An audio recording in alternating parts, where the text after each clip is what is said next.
जय हिंद, वंदे मातरम। दोस्तों आज की वीडियो क्लास 12 बोर्ड एग्जाम की तैयारी करने वाले हर एक स्टूडेंट के लिए काफी ज्यादा महत्वपूर्ण होने वाला है, क्योंकि दोस्तों आज की वीडियो में हम क्लास 12 का ज्योग्राफी के टॉप ऐसे 40 महत्वपूर्ण इंपॉर्टेंट एमसीक्यू क्वेश्चन करेंगे जो कि आपके फाइनल बोर्ड एग्जाम के लिए काफी ज्यादा महत्वपूर्ण होने वाले। तो दोस्तों वीडियो स्टार्ट करने से पहले आपसे मेरा एक ही रिक्वेस्ट है कि यदि आप भी क्लास 12 का फाइनल बोर्ड एग्जाम में अच्छे नंबर लाना चाहते हैं तो आप इस वीडियो को शुरू से लेकर लास्ट तक जरूर देखिएगा, क्योंकि दोस्तों आपका क्लास 12 का जो बोर्ड एग्जाम होगा वो आपका मार्च महीने में होगा और ज़्यादा टाइम आपके पास नहीं है। और दोस्तों यदि ये जो क्वेश्चन है ये आपका जो है वो जैक के द्वारा पिछले बार जो मॉडल सेट आता था उसका सेट 5 है। तो दोस्तों ये जो क्वेश्चन है वो आपके न्यू पैटर्न पर ही आधारित है, तो प्लीज़ आप इन सभी क्वेश्चन को अच्छी तरीके से पढ़ लीजिएगा। और दोस्तों मैंने हिस्ट्री और ज्योग्राफी का जो टोटल सेट है इस चैनल के प्लेलिस्ट में वहाँ पे करवा दिया गया है सभी सेट का कंप्लीट सॉल्यूशन। तो यदि आपने नहीं देखे तो प्लीज़ आप वहाँ से जाकर के देख सकते हैं, ठीक है। क्योंकि दोस्तों यदि आपको क्लास 12 बोर्ड में अच्छे नंबर लाना चाहते हैं तो आपको जितना ज़्यादा क्वेश्चन पड़ेगा उससे दोस्तों आपका नॉलेज है उतना ही अधिक बढ़ेगा। तो चलिए बिना टाइम वेस्ट किए आज के सुपर फास्ट वीडियो को स्टार्ट करते हैं। फर्स्ट क्वेश्चन फ्रेंड जो कि आपके स्क्रीन पर है कि मानव भूगोल मानव समाज और धरातल के बीच संबंधों का संश्लेषण अध्ययन है, यह परिभाषा किस विद्वान द्वारा दिया गया। आज आपको बताना ये मानव भूगोल मानव समाज और धरातल के बीच संबंधों का संश्लेषण अध्ययन है, ये जो परिभाषा है वो कौन सा भूगोलवेत्ता के द्वारा दिया गया था। तो दोस्तों ये जो परिभाषा है वो फ्रेडरिक रेजेल के द्वारा दिया गया था। तो ऑप्शन बी यहाँ पे राइट आंसर होगा फ्रेडरिक रेजेल। फ्रेंड मैं यहाँ पे क ख ग घ लिखा हुआ, लेकिन मैं आप लोगों को एबीसीडी बोलूंगा तो आप लोग समझ जाइएगा। दोस्तों ये जो फ्रेडरिक रेजेल है फ्रेंड ये कहाँ के रहने वाले थे। तो दोस्तों ये जो फ्रेडरिक रेजेल है ये जर्मन के रहने वाले थे, ठीक है। और इन्हें जो फ्रेडरिक रेजेल को जो है वो निश्चयवाद का जनक भी कहा जाता था। तो कई बार क्वेश्चन में आपसे पूछा जा सकता है कि ये जो नियतिवाद या फिर निश्चयवाद है इसका जनक किसे कहा जाता, तो फ्रेडरिक रेजेल को, ठीक है।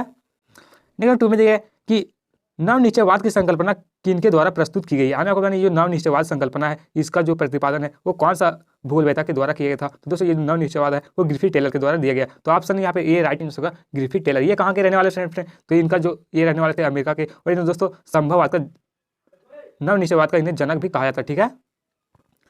नेक्स्ट 3 में देखिए कि जनसंख्या की दृष्टि से विश्व का दूसरा सबसे बड़ा देश कौन है। आपको बताना है ये जो जनसंख्या की दृष्टि से जो है वो विश्व का जो है वो दूसरा सबसे बड़ा देश कौन है। तो दोस्तों विश्व का जनसंख्या की दृष्टि से सबसे बड़ा देश की बात करें तो सबसे बड़ा जो देश है वो चीन है, ठीक है। और यदि दूसरा स्थान पर बात करें तो दूसरा स्थान पर जो है वो हमारा भारत है, ठीक है। तो ऑप्शन ये पर राइट आंसर होगा भारत। जी दोस्तों भारत जो है वो जनसंख्या की दृष्टि से दूसरा बड़ा देश है। और दोस्तों क्षेत्रफल की दृष्टि से बात करें तो क्षेत्रफल की दृष्टि से सबसे बड़ा जो देश है वो रूस है, और हमारा भारत का जो स्थान है वो 7वां स्थान है।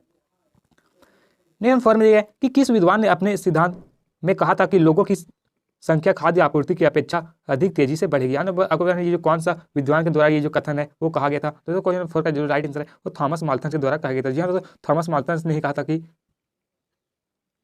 खाद्य आपूर्ति की अपेक्षा अधिक तेजी से बढ़ेगी, ठीक है। नंबर 5 में देखिए कि निम्नलिखित में से कौन एक विरल जनसंख्या वाला क्षेत्र नहीं है। इनमें से कौन सा क्षेत्र में जो है वो जनसंख्या जो है वो कम नहीं निवास करते यानी अधिक निवास करते। तो दोस्तों ये जो आटाकामा यहाँ पे काफ़ी ज़्यादा जनसंख्या कम निवास करते। ये जो मध्य रेखीय प्रदेश है तो फ्रेंड यहाँ पे काफ़ी ज़्यादा गर्मी होता है जिसके कारण जनसंख्या काफ़ी ज़्यादा कम निवास करती है। और ये जो दोस्तों ध्रुवीय प्रदेश है यहाँ पे भी जनसंख्या काफ़ी ज़्यादा ठंडा होता है जिसके कारण जनसंख्या कम निवास करती है। और ये जो दक्षिण पूर्वी एशिया है यहाँ पे जनसंख्या जो है थोड़ा अधिक पाया जाता है। तो ऑप्शन सी यहाँ पे राइट आंसर होगा दक्षिण पूर्वी एशिया।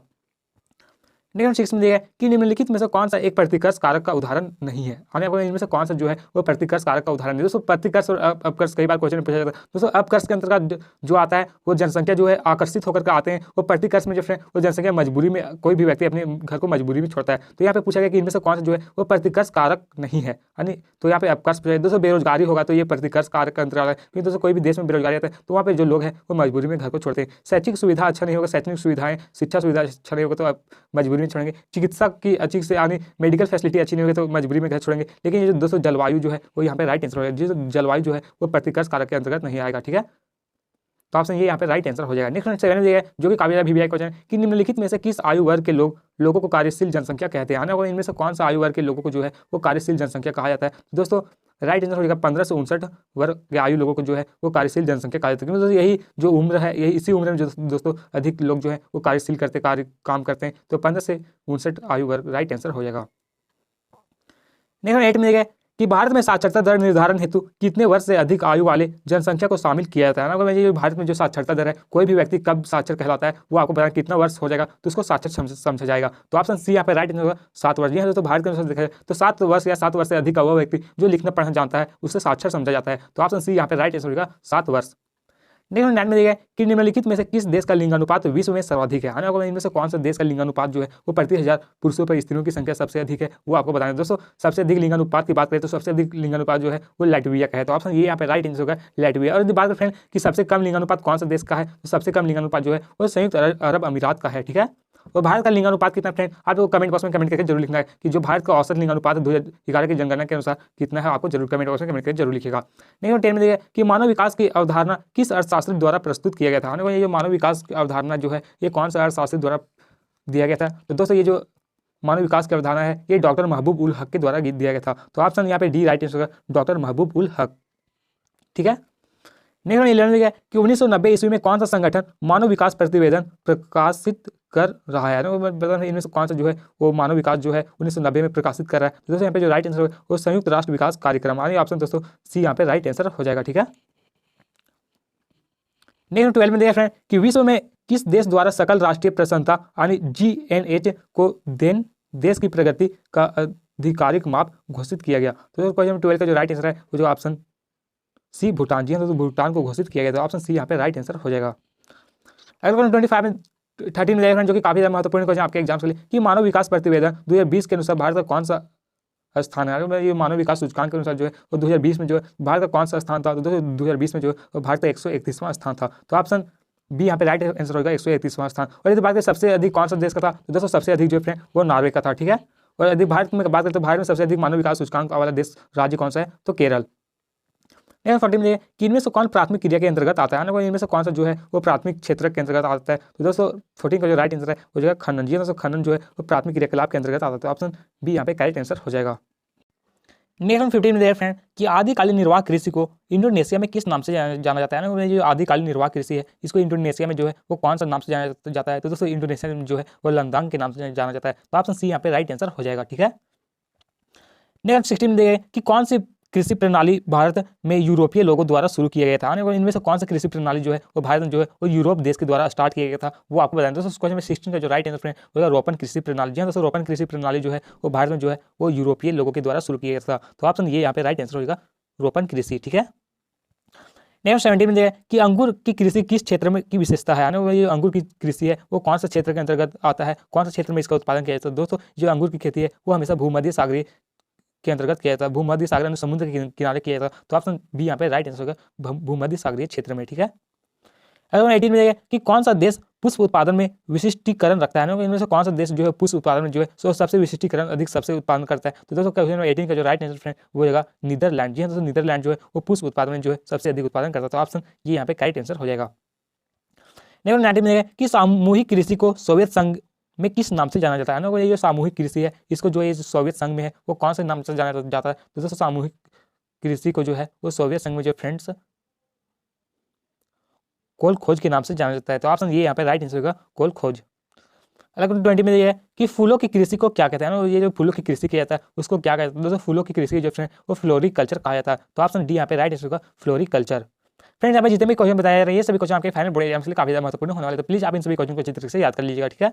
21 में कि निम्नलिखित में से कौन रोपण फसल नहीं है, इनमें से कौन सा कृषि जो फसल जो है वो रोपण कृषि के अंतर्गत नहीं आता है, वो आपको बताना है। तो दोस्तों राइट आंसर जो 21 के हो जाएगा वो जाएगा गेहूं, जी दोस्तों गेहूं जो फ्रेंड वो खाद्यान्न फसल के अंतर्गत आता है, तो ऑप्शन सी यहाँ पे राइट आंसर होगा गेहूं, जी दोस्तों गेहूं जो है वो रोपण कृषि के अंतर्गत नहीं आता है। नेक्स्ट 22 में देखिए कि निम्नलिखित में से कौन एकल कृषि नहीं है, इनमें से कौन सा जो है वो एकल कृषि का उदाहरण नहीं है, तो दोस्तों मिश्रित कृषि जो है वो एकल कृषि का उदाहरण नहीं, तो ऑप्शन बी यहाँ पे राइट आंसर हो जाएगा मिश्रित कृषि। अगला 23 में दिया गया कि विनिर्माण का शाब्दिक अर्थ क्या है, ये जो विनिर्माण है इसका शाब्दिक अर्थ क्या होता है, तो दोस्तों विनिर्माण का जो शाब्दिक अर्थ होता है वो मशीनों से बनाना, यानी ऑप्शन सी यहाँ पे करेक्ट आंसर होगा मशीनों से बनाना ही विनिर्माण कहलाता है। नेक्स्ट 24 में देखिए कि किस प्रकार के उद्योग सामान्यतः प्रदूषण नहीं फैलाते हैं, इनमें कौन सा जो उद्योग जो है जिससे प्रदूषण नहीं फैलता है, तो दोस्तों ये जो स्वच्छ उद्योग है ये स्वच्छ उद्योग जो है इससे प्रदूषण नहीं फैलता है, तो ऑप्शन यहाँ पे ये करेक्ट आंसर होगा स्वच्छंदन उद्योग।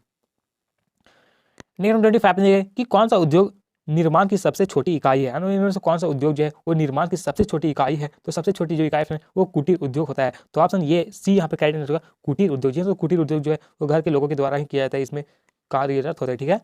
नंबर 26 में कि जर्मनी का रूर क्षेत्रीय किस लिए प्रसिद्ध है, ये जो जर्मनी का रूर क्षेत्र है वो कौन सा क्षेत्र के लिए प्रसिद्ध है, तो दोस्तों ये जो जर्मनी का रूल है वो कोयला के लिए प्रसिद्ध है, तो ऑप्शन बी यहाँ पे कहना होगा कोयला। दोस्तों यदि बात करें कि भारत का जो रूर प्रदेश है वो किसे कहा जाता है, दोस्तों भारत का जो रूर प्रदेश है फ्रेंड वो झारखंड को कहा जाता है, ठीक है। नेक्स्ट 27 दिए कि निम्नलिखित में से किस अर्थव्यवस्था में जो है वो उत्पादन का जो स्वामित्व होता है वो व्यक्ति का होता है ना, इनमें से कौन सा अर्थव्यवस्था में जो है वो स्वामित्व सिर्फ कोई एक व्यक्ति के अंतर्गत होता है, तो दोस्तों क्वेश्चन नंबर 27 का राइट आंसर पूंजीवादी अर्थव्यवस्था। जी तो पूंजीवादी अर्थव्यवस्था में जो है वो उत्पादन का जो स्वामित्व है किसी एक व्यक्ति के अंतर्गत होता है। ये जो मिश्रित है इसमें सरकार और किसी निजी व्यक्ति दोनों का होता है। ये जो समाजवादी है इसमें सिर्फ सरकार का होता है, ठीक है। नेक्स्ट 28 में दिया है कि निम्नलिखित में से कौन सा एक जोड़ा सही सुमेलित है, इनमें से कौन सा जोड़ा जो है वो एक सही सुमेलित है, तो यहाँ पे जो राइट आंसर है वो लौह इस्पात उद्योग और पीटर्सबर्ग, तो ऑप्शन डी यहाँ पे करेक्ट आंसर हो जाएगा। नेक्स्ट 29 में देखते हैं कि निम्नलिखित में से कौन सा उद्योग अन्य उद्योग के लिए कच्चे माल का उत्पादन करता है, इनमें से कौन सा उद्योग जो है वो अन्य उद्योग के लिए कच्चे माल उत्पादन करता है, तो दोस्तों आधारभूत उद्योग जो है वो अन्य उद्योग के लिए जो है वो कच्चे माल उत्पादन करता है, तो ऑप्शन ग यहाँ पे राइट आंसर होगा आधारभूत उद्योग। नेक्स्ट 30 में देखिए कि किस उद्योग को आधारभूत उद्योग भी कहा जाता है, दोस्तों किस, तो इनमें से 30 का जो राइट आंसर है वो हो जाएगा लौह इस्पात उद्योग। जी हाँ, लौह इस्पात उद्योग को जो है वो आधारभूत उद्योग के नाम से भी जाना जाता है, तो ऑप्शन डी यहाँ पे करेक्ट आंसर हो जाएगा। नेक्स्ट 31 में देखिए कि किस क्षेत्र को जंग का कटोरा के नाम से पुकारा जाता है, इनमें से कौन सा क्षेत्र को जो है वो जंग का कटोरा के नाम से कहा जाता है, दोस्तों 31 का जो राइट आंसर वो हो जाएगा ऑप्शन ये पीटर्सबर्ग क्षेत्र। जी तो पीटर्सबर्ग क्षेत्र जो है वो जंग का कटोरा कहा जाता है, तो ऑप्शन ये यहाँ पे करेक्ट आंसर हो जाएगा। नेक्स्ट 32 में देखिए कि पंपास क्षेत्र का संबंध निम्नलिखित में से किस फसल से है, तो दोस्तों ये जो पंपास का संबंध है वो किससे है, तो पंपास का जो संबंध है फ्रेंड वो गेहूं से है, ठीक है, तो ऑप्शन ये यहाँ पे करेक्ट आंसर होगा गेहूं। नेक्स्ट 33 में देखिए कि नगरीय क्षेत्र कहलाने के लिए कम से कम कितने प्रतिशत पुरुष श्रमिक गैर कृषि कार्य में संलग्न होनी चाहिए ना, इनमें से नगरी कोई भी क्षेत्र को यदि नगरीय क्षेत्र कहा जाएगा तो कितना जनसंख्या जो फ्रेंड वहाँ का जो जनसंख्या कितना प्रतिशत वो सिर्फ प्राथमिक क्षेत्र के अंतर्गत कार्यरत नहीं होनी चाहिए, तो 75% जो फ्रेंड वो प्राथमिक क्रियाकलाप के अंतर्गत कार्यरत नहीं होना चाहिए, बल्कि ये जो जनसंख्या ये द्वितीय तृतीय क्रियाकलाप के अंतर्गत कार्यरत होने चाहिए, ठीक है। नेक्स्ट 34 में देखिए कि निम्नलिखित में से कौन सांस्कृतिक नगर का उदाहरण है, इनमें से कौन सा जो है वो सांस्कृतिक नगर का उदाहरण है, तो 34 का जो राइट आंसर जेरूसलम। तो जेरूसलम जो है वो एक सांस्कृतिक नगर का उदाहरण, तो ऑप्शन ये यहाँ पे राइट आंसर होगा जेरूसलम। नेक्स्ट 35 देखिए कि इथोपिया की राजधानी अदिस अबाबा का अर्थ है, ये जो इथोपिया की राजधानी अदिस अबाबा है इसका अर्थ क्या होता है, तो दोस्तों इथोपिया की राजधानी अदिस अबाबा जो है वो नया पुष्प अर्थ होता है, तो ऑप्शन ये यहाँ पे राइट आंसर होगा नया पुष्प। नेक्स्ट 36 में देखिए कि जनसंख्या की दृष्टि से विश्व का सबसे बड़ा नगर कौन है, आपके आने पर जनसंख्या की दृष्टि से जो है वो विश्व का सबसे बड़ा नगर कौन सा है, तो जनसंख्या की दृष्टि से विश्व का सबसे बड़ा जो नगर है फ्रेंड वो टोक्यो है, ठीक है, तो यहाँ पे जो राइट आंसर फ्रेंड हो जाएगा टोक्यो, यानी ऑप्शन डी यहाँ पे राइट आंसर होगा टोक्यो। जी हाँ दोस्तों ये जो टोक्यो है फ्रेंड ये ब्राजील की राजधानी है। नेक्स्ट 38 में देखिए गया कि संघर्ष शब्दावली का प्रयोग सर्वप्रथम किसने किया था, दोस्तों ये जो शब्द है इसका प्रयोग सर्वप्रथम जो है वो पैट्रिक गैडिज के द्वारा किया गया था, तो ऑप्शन बी यहाँ पे राइट आंसर होगा पैट्रिक गैडिज। नेक्स्ट 39 में देखिए कि निम्नलिखित में से कौन सी आर्थिक क्रिया ग्रामीण बस्तियों की मुख्य आर्थिक क्रिया है, बता रहे इनमें से कौन सा क्षेत्र जो ग्रामीण बस्तियों के लिए जो है वो सबसे अधिक वहाँ के लोग कार्य करते हैं, तो दोस्तों प्राथमिक क्षेत्र जो है वो ग्रामीण बस्ती में जो है सबसे अधिक किया जाता है, तो ऑप्शन ये यहाँ पे राइट आंसर होगा प्राथमिक। नेक्स्ट 40 में जो कि काफी ज्यादा क्वेश्चन कि मिलियन सिटी के लिए कितनी जनसंख्या होनी चाहिए, कोई भी सिटी को जो है वो मिलियन सिटी कब कहलाएगा, उसकी जनसंख्या कितनी होगी तो मिलियन सिटी कहलाएगा, तो दोस्तों 10 लाख से जब जनसंख्या अधिक हो जाता है तो उसे मिलियन सिटी कहा जाता है, तो ऑप्शन सी यहाँ पे राइट आंसर होगा 10 लाख से अधिक। तो फ्रेंड्स आज की वीडियो बस इतना है दोस्तों, इस तरह और भी हर एक सब्जेक्ट का इंपॉर्टेंट एमसीक्यू क्वेश्चन जानना चाहते हैं तो आप इस चैनल के प्लेलिस्ट में जाकर वीडियो देख सकते हैं, वहाँ पे हर एक सब्जेक्ट का और हर एक चैप्टर का इंपॉर्टेंट एमसीक्यू क्वेश्चन करवा दिया है, और जिन भाई और बहनों ने चैनल को सब्सक्राइब कर लिया उन लोगों को तहे दिल से धन्यवाद, जिन लोगों ने चैनल को सब्सक्राइब नहीं किया यार प्लीज चैनल को सब्सक्राइब कर लिए, क्योंकि फ्रेंड मैं आप लोगों के लिए इस तरह और भी इंपॉर्टेंट एमसीक्यू क्वेश्चन लाते रहूंगा, ठीक है।